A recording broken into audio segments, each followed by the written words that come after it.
નમસ્કાર દર્શક મિત્રો, ટેક્સ પ્લાનિંગ વિથ મુકેશ પટેલના નવા એપિસોડમાં આપનું સ્વાગત છે. હું છું ચાર્મી. કહેવાય છે કે નિવૃત્તિ બાદનો જે સમયગાળો હોય છે એ સૌથી શ્રેષ્ઠ હોય છે, કારણ કે જીવનકાળ દરમિયાન જે પણ કામ કર્યા હોય એના ફળ ભોગવવાનો આ સમય હોય છે. તમને નિવૃત્તિ કાળ દરમિયાન પેન્શન મળે છે, પીએફમાં જે રકમ જમા થઈ હોય છે એ મળે છે, ગ્રેજ્યુઇટી મળે છે, લીવ એન્કેશમેન્ટ મળે છે. પણ આ બધા જ લાભો ત્યારે સારા લાગે છે કે જ્યારે એના પર તમે કર ઓછો કરી શકો, એનું યોગ્ય પ્લાનિંગ કરી શકો અને એને ટેક્સ ફ્રી કરીને તમે ટેન્શન ફ્રી થઈ શકો. તો આજે નિવૃત્તિ સમયના જે પણ લાભ છે એમાં કરમુક્તિની ભેટ કઈ રીતે મળી શકે એના વિશે વાત કરવાની છે. પણ એ પહેલા જોઈ લઈએ આ વખતની ટેક્સ ન્યૂઝ અપડેટ. તો મુકેશભાઈ, આ વખતની ટેક્સ ન્યૂઝ અપડેટ શું છે દર્શકોને જણાવી દો. આપ સૌ જાણો છો કે 13મી ઓગસ્ટ 2020 એક ઐતિહાસિક યાત્રા આખી ભારતીય કર વ્યવસ્થામાં જેણે પ્રારંભ કર્યો એ ફેસલેસ એસેસમેન્ટ ચાર્મી. અને કરદાતાને ખબર નથી કે મારો કોણ આકારણી અધિકારી છે અને ધ હોલ સિસ્ટમ સૌ પ્રથમવાર. પરંતુ બધાને હજી થોડીક મૂંઝવણ હતી, કારણ કે ઘણી બધી કાર્યવાહી ફેસલેસની હજી પાઇપલાઇનમાં હતી. ઇવન આવકવેરા ખાતાને પણ થોડોક સમય હજુ જોઈએ એ પ્રકારે લાગતું હતું. 31મી માર્ચને એક્સટેન્ડ કરીને એ લોકોએ 30મી એપ્રિલ કરી છે. સામાન્ય આકારણીઓ જે છે એ ઓલ સ્ક્રુટિની એસેસમેન્ટ્સ એક મહિનાનો વધારાનો બોનસ સમય, that is the tax news update. Okay. અને દર્શક મિત્રો, ટેક્સ ન્યૂઝ અપડેટની સાથે સાથે આ વખતથી આપણે એક નવું સેગમેન્ટ પણ ઉમેરી રહ્યા છે ને એ છે ટેક્સનું ટાઈમ મેનેજમેન્ટ. જ્યારે કોઈ પણ નવી વસ્તુ આવતી હોય અથવા તો ટાઈમ એકદમ ઓછો હોય, ઘણીવાર રિટર્ન ભરવાનો સમય નજીક આવતો હોય, તો આવા સમયે શું ધ્યાન રાખવું એની વાત આપણે કરવાના છીએ. બિલકુલ. આપણે ચાર્મી આપણા દર્શક મિત્રોને સમયે આજે તમે જો સમયની ઘડી ચૂકો તો એ તમને મોંઘી પડી શકે, એટલે આ ટેક્સનું ટાઈમ મેનેજમેન્ટ આપણે શરૂ કરીએ છીએ. આજે આ એપિસોડ દર્શક મિત્રો જોઈ રહ્યા હશે ત્યારે આ 13મી 14મી માર્ચ છે, શનિ રવિ. દર્શક મિત્રો ખ્યાલમાં રાખશો કે જો તમે હજુ તમારી એડવાન્સ ટેક્સની જવાબદારી અદા કરી ન હોય, એડવાન્સ ટેક્સનો જે છેલ્લો હપ્તો છે તો એ 15મી માર્ચ 2021 ચાલુ નાણાકીય વર્ષની આવક માટે એ ચૂકવાનો નથી, એ આપણે દર્શક મિત્રોને કહીએ. પણ મુકેશભાઈ, એડવાન્સ ટેક્સ ભરવાની જવાબદારી કોને આવે અને કેવી રીતે અદા કરવાની ને ક્યાં સુધી ક્યારે થઈ શકે? આ 15મી માર્ચનો જે છેલ્લો હપ્તો છે, તમે અગાઉ ન પણ ભર્યો હોય તો પણ ખ્યાલમાં રાખશો કે આ છેલ્લો હપ્તો ચૂકશો નહીં. કારણ કે તમે જો હપ્તો ચૂકો ને તો પછી જે તમારે એનું દંડનીય વ્યાજ ભરવું પડે એ દર્શક મિત્રો કાઠું પડે. તમારે આજે એમ સમજો કે પૈસા છે, ભરવાના છે, તમે ચૂકી ગયા, સેવિંગ બેંકમાં રહ્યા તો તમને વાર્ષિક પરાણે 3%નું વ્યાજ મળશે. પણ આવકવેરા ખાતું તમારી પાસે વસૂલશે માસિક 1%, એટલે કે વાર્ષિક 12%ના વ્યાજનો દર. જો તમે if there is a shortfall in advance tax. અને તમે કહ્યું કે એડવાન્સ ટેક્સ કોણે ભરવાનો, તો દર્શક મિત્રો જેને પણ એનો જે ટેક્સ પેબલ હોય એની ટોટલ ઇન્કમ પર, એમાં TDS ને બાદ કર્યા પછી જો 10,000 રૂપિયાથી વધારે રકમ રહેતી હોય તો ચાર્મી તમારે નિયત હપ્તા અનુસાર એ એડવાન્સ ટેક્સ ભરવાનો છે. જે સિનિયર સિટીઝન્સ છે, વરિષ્ઠ વયના નાગરિકો જેને ધંધા કે વ્યવસાયની આવક નથી, એમને એડવાન્સ ટેક્સ ભરવાની જવાબદારીમાંથી સંપૂર્ણપણે મુક્તિ આપવામાં આવી છે. અને જે અંદાજિત આવક યોજના છે, જેને પહેલા 3 હપ્તામાંથી મુક્તિ હતી, એણે ખ્યાલમાં રાખવાનું છે કે આ 4થો હપ્તો ચૂકે નહીં, કારણ કે અન્યથા 1 એપ્રિલથી એમના કેસમાં સેક્શન 234B નું પેનલ ઇન્ટરેસ્ટ શરૂ થઈ જાય. અચ્છા, તો દર્શક મિત્રો ચોક્કસ આ વાત ધ્યાને રાખજો. અને હવે મુકેશભાઈ વાત કરીએ, જે આપણે મેઇન આજે વાત કરવાની છે નિવૃત્તિ સમયના આયોજનની. અને નિવૃત્તિની વાત આવે એટલે સૌથી પહેલું યાદ આવે પીએફ. તો આ પીએફ ની શું શું જોગવાઈઓ છે, એના પર કરમુક્તિ કેવી રીતે મળે, કરપાત્ર કઈ રીતે થાય, એના વિશે થોડી સમજ આપો. આ એકમાત્ર એવી રકમ છે પીએફ ની કે જ્યારે તમે પીએફ કોન્ટ્રીબ્યુશન થાય છે, આજે તમારા માલિક તરફથી તમારા ખાતામાં જે પીએફનું કોન્ટ્રીબ્યુશન થતું હોય, 4મી એને આવકવેરાના કાયદાની કલમ 10, 11 તેમજ 10, 12 હેઠળ સંપૂર્ણપણે કરમુક્ત ગણવાની જોગવાઈ છે. નિવૃત્તિ સમયે તમને જે મળે અને જ્યારે વચગાળાના સમયમાં પણ આજે સામાન્ય રીતે 8-8.5% દરે જે વ્યાજની વૃદ્ધિ થાય છે એ વ્યાજ પણ સંપૂર્ણ મુક્ત છે. અને જ્યારે the entire amount comes back to you on retirement તો એ સંપૂર્ણ પેકેજ આ એક જ એવી રકમ છે કે જેને કોઈ પણ નાણાકીય મર્યાદા સિવાય સંપૂર્ણપણે કરમુક્ત ગણવાની જોગવાઈ છે. કરદાતાઓએ પગારદારોએ એ પણ યાદ રાખવાનું છે કે એમની નોકરીના 5 વર્ષ પૂર્ણ ન થયા હોય અને જો એમને પીએફ મળે તો એ પીએફ ટેક્સેબલ થાય છે. અલબત્ત એ 5 વર્ષની નોકરીકાળ દરમિયાન એમને મળેલું પીએફ જો એ આજે બીજે ક્યાંય નોકરી જોઈન કરે એમાં એને ટ્રાન્સફર કરવામાં આવે તો એના ઉપર કોઈ ટેક્સ નથી. પણ મુકેશભાઈ, તાજેતરમાં કંઈક પીએફના નિયમોમાં પણ બદલાવ આવ્યો છે. એને જ લઈને એક સવાલ આવ્યો છે ધીરેનભાઈ પટેલનો. પીએફની કરપાત્રતા સંબંધી તાજેતરમાં કેટલા સુધારા કરાયા છે? આ સંદર્ભમાં કર્મચારીની નિવૃત્તિ સમયે પ્રોવિડન્ટ ફંડની જે ચૂકવણી થશે તે સંબંધી કરમુક્તિની જોગવાઈઓની સરળ સમજણ આપી શકશો? ઇનફેક્ટ 2020ના અંદાજપત્રમાં પહેલીવાર એવી જોગવાઈ આવી કે માલિક તરફથી જે કર્મચારીના કેસમાં પીએફનો ફાળો જે જમા કરવામાં આવે છે એ પીએફના ફાળાની જમા થતી રકમ જો વાર્ષિક રૂપિયા 7,50,000થી વધુ હોય તો 7,50,000થી વધારાની રકમને કરપાત્ર પગારની આવક તરીકે એટલે કે સવલત તરીકે ટેક્સ કરવાની જોગવાઈ પહેલીવાર આવી. અને આ 7.5 લાખ ઉપરની જે રકમ હોય એના ઉપરનું જે વ્યાજ પણ હોય તો વ્યાજની કરમુક્તિ પણ તમને કલમ 10, 11, 10, 12 હેઠળ ન મળે. કર્મચારી પોતે પોતાના ખાતામાં જે ફાળો જમા કરતા હોય 2021ના અંદાજપત્રમાં ફેબ્રુઆરીની 1લી તારીખે જે રજૂ થયું એમાં નાણામંત્રીની નજર પડી કે જો 2.5 લાખ રૂપિયાથી વધારે વાર્ષિક પીએફનો ફાળો કર્મચારીએ પોતાના ખાતામાં મૂક્યો હોય તો એવા કેસમાં જે એના ઉપર જે વધારાની રકમ છે એને આજે taxable means you will not get the benefit of any exemption અને એનું જે વ્યાજ છે એ વ્યાજ એને કરપાત્ર ગણવાની જોગવાઈ છે. લોકો એમ માને છે કે મારા અગાઉના વર્ષોમાં વધારાના ફાળા હતા એનું શું, તો અગાઉના વર્ષોની ચિંતા કરતા નહીં કારણ કે આ જોગવાઈ આ વર્ષથી જ આવી છે.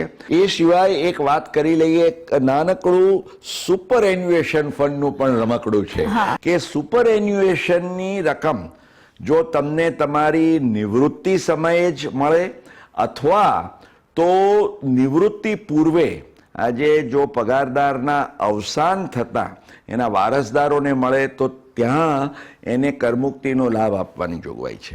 પરંતુ તમે આજે નિવૃત્તિ એટલે સુપર એન્યુએશનની વય પહેલા જો તમે છૂટા થયા અને you have taken an early retirement તો એના ઉપર તમારે ટેક્સ ભરવાનો. હવે મુકેશભાઈ, પગારદાર વર્ગને જેટલું વાલું પોતાનું પીએફ છે એટલી જ વાલી ગ્રેજ્યુઇટી પણ હોય છે. ગ્રેચ્યુઇટીના પણ 3 પ્રકાર હોઈ શકે. એક તો જે આજે સરકારી કર્મચારીઓને જે ગ્રેચ્યુઇટી આપવામાં આવે છે તો એમાં તો નિયમ અનુસાર ગ્રેચ્યુઇટી આપવામાં આવતી હોય છે એટલે it is completely tax free કારણ કે સરકાર તો એના જે નિયમોથી વધારે ગ્રેચ્યુઇટીની રકમ આપે છે. પરંતુ જ્યાં સરકારી કર્મચારી નથી એવા કેસમાં 2 પ્રકારના કેસમાં એમને ગ્રેચ્યુઇટી મળે. એક તો જ્યાં પેમેન્ટ ઓફ ગ્રેચ્યુઇટી એક્ટ લાગુ પડે છે એ હેઠળ કર્મચારીને જો ગ્રેચ્યુઇટી મળી હોય અથવા અન્ય પેમેન્ટ ઓફ ગ્રેચ્યુઇટી એક્ટ સિવાયની જો કોઈ યોજના હેઠળ તમને ગ્રેચ્યુઇટી ચૂકવવામાં આવી હોય તો આ બંનેમાં ગણતરી જે કરમુક્તિ માટેની છે તે થોડીક જુદી છે. આવકવેરાના કાયદાની કલમ 10 પેટા કલમ 10 હેઠળ આની જે આખી ગણતરી આપવામાં આવી છે કે in case of payment of gratuity act આજે એક તમે આમાં મુખ્ય જોવાનું શું છે કે તમે કેટલા વર્ષ માટે તમે તમારા માલિક સાથેની નોકરી પૂર્ણ કરી છે. જેટલા વર્ષની તમે નોકરી પૂર્ણ કરી હોય એટલા વર્ષની નોકરી માટે અડધા માસના પગાર દીઠ, હવે આ અડધા માસના કોમ્પ્યુટેશનમાં બંનેમાં સહેજ અલગ અલગ નિયમો છે ચાર્મી, કે જો આજે પેમેન્ટ ઓફ ગ્રેચ્યુઇટી એક્ટ હોય તો 31 દિવસનો મહિનો ગણી 5 દિવસ રજાના ગણાય એટલે 26 વર્કિંગ ડેઝ, અને એનો અડધો મહિનાનો અડધો એટલે 15. એટલે જેટલા વર્ષ તમે પૂર્ણ કર્યા હોય એને 15 ડિવાઇડેડ બાય 26 ગણી અને જે તમારો એવરેજ સેલરી હોય, અને average is considered on the basis of the last 10 month salary. અને હંમેશા ગ્રેચ્યુઇટી માટે તો તમારો બેઝિક અને ડીએ એ ગણાતો હોય છે, જે અલાવન્સીસ વગેરે દે ડોન્ટ ગેટ ઇનટુ ગ્રેચ્યુઇટી. એટલે આ કેલ્ક્યુલેશનના આધારે જે રકમ થતી હોય તે, અથવા વધુમાં વધુ અગાઉ 10 લાખ રૂપિયા હતી, આપ જાણો છો એ પ્રમાણે 29મી માર્ચ 2018 થી આ લિમિટ વધારવામાં આવી અને હવે અત્યારની પ્રવર્તમાન મર્યાદા છે 20 લાખ રૂપિયા. જો પેમેન્ટ ઓફ ગ્રેચ્યુઇટી એક્ટ ન હોય તો ત્યાં અડધા માસનો સીધો પગાર ગણીને on the basis of that ત્યાં પણ 20 લાખ રૂપિયા ની મહત્તમ કરમુક્તિ મર્યાદા છે. પણ મુકેશભાઈ, જો કોઈ કર્મચારીનું અવસાન થાય અને ત્યારબાદ એના પરિવારને આજે ગ્રેચ્યુઇટી છે એની રકમ આપવાની હોય તો એના કેસમાં કરમુક્તિની શું જોગવાઈ છે, કરપાત્રતાની શું જોગવાઈ છે, એને લઈને એક સવાલ આવે છે દિલીપભાઈ બલવાનીનો. કોઈ કર્મચારીનું તેના સર્વિસ દરમિયાન આકસ્મિક અવસાન થાય તો તેવા સંજોગોમાં તેના વારસદારોને ચૂકવવામાં આવતી ગ્રેચ્યુઇટી કે એક્સ ગ્રેશિયા રકમ તેમના હાથમાં કરપાત્ર ગણાય. તે બદલ યોગ્ય સલાહ આપવા વિનંતી. કર્મચારી એની નોકરી દરમિયાન એનું અવસાન થાય તો એવા કેસમાં ઓબ્વિયસલી એના માલિક દ્વારા ગ્રેચ્યુઇટી કોને ચૂકવવામાં આવે? વારસદારોને. હવે વારસદારોને જે ગ્રેચ્યુઇટી મળે છે એને નોકરી, કારણ કે નોકરીમાં તો કર્મચારી હતો, કર્મચારી હવે હયાત નથી રહ્યો, વારસદારોને જે મળે છે તે આ એક્સ ગ્રેશિયા રકમ છે. એટલે જે અભિગમ લેવામાં આવ્યો છે તે એ છે કે this has got no connection with the service as such, કારણ કે સર્વિસ વારસદારોએ તો કરી નથી. માટે જે ટેક્સ માટેની જે લિમિટ છે 20 લાખ રૂપિયાની can apply only in the case of an employee.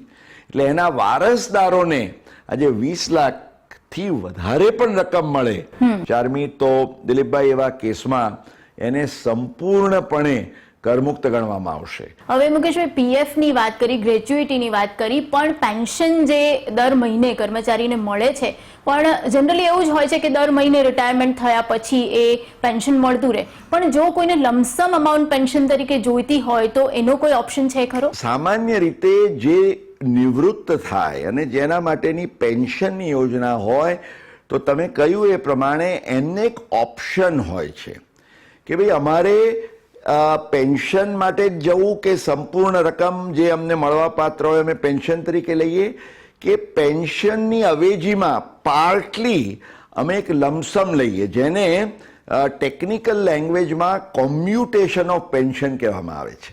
અને આના માટેના નિયમો એ છે કોમ્યુટેશન ઓફ પેન્શનના કે જો તમને ગ્રેચ્યુઇટી મળી હોય તો કોમ્યુટેશન ઓફ પેન્શનની મહત્તમ 1/3 રકમ એ તમારા કેસમાં સંપૂર્ણપણે કરમુક્ત ગણાય.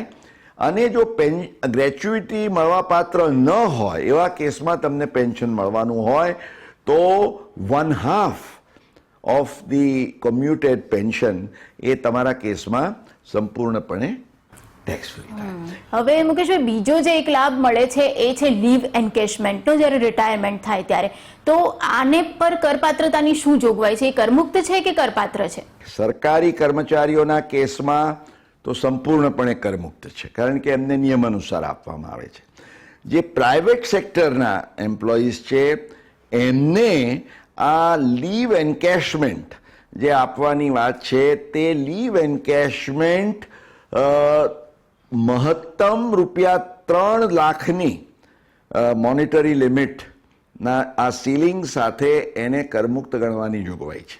અને આની ગણતરી કેવી રીતે થાય છે કે વધુમાં વધુ તમને 10 મહિનાનો તમે જે તમારી અર્ન્ડ લીવ એક્યુમ્યુલેટ કરી હોય એટલે તમારો જે લાસ્ટ પે હોય એના બેઝ ઉપર અને 10 મંથ્સનો એવરેજ લેવાનો, એના બેઝ ઉપર અગેન આ ચાર્ટમાં આપણે બતાવ્યું છે એ પ્રમાણે ગણતરી થતી રકમ 3 લાખ સુધી કરમુક્ત અને એનાથી વધારે હોય તો નોન ગવર્મેન્ટ એમ્પ્લોઈઝમાં ટેક્સેબલ, ગવર્મેન્ટ સેક્ટર માટે કમ્પ્લીટલી ટેક્સ ફ્રી. દર્શક મિત્રો, નિવૃત્તિ સમયના કરવેરા આયોજનનું હજી પણ કેટલીક વાત કરવાની છે, પણ એક બ્રેક બાદ. પણ મુકેશભાઈ, રિટાયરમેન્ટ વખતે જ લીવ એન્કેશમેન્ટ મળે કે પછી તમે નોકરી છોડો ત્યારે પણ મળી શકે? એને લઈને એક સવાલ આવે છે ગીતાબેન જોશીનો. સર, મારો પ્રશ્ન એ છે કે પગારદાર કર્મચારીને લીવ એન્કેશમેન્ટ સંબંધી કરમુક્તિનો લાભ રિટાયરમેન્ટ ઓન સુપર એન્યુએશન સંબંધી જ મળી શકે કે રાજીનામા દ્વારા સ્વૈચ્છિક નિવૃત્તિના કેસમાં પણ મળી શકે? આ અંગે યોગ્ય માર્ગદર્શન આપવા વિનંતી. Thank you. જે કલમ છે લીવ એન્કેશમેન્ટને લગતી સેક્શન 10(10)AA, એની અંદર એમ કહેવામાં આવ્યું છે કે when you get leave encashment at the time of retirement on superannuation or otherwise, તો આ સુપરએન્યુએશનનું ઇન્ટરપ્રિટેશન આવકવેરા ખાતાએ એવું કહ્યું કે ભાઈ તમને 58 કે 60 વર્ષે તમે નિવૃત્ત થતા હો ત્યારે જે લીવ એન્કેશમેન્ટ મળે એને જ આ કરમુક્તિનો લાભ મળે.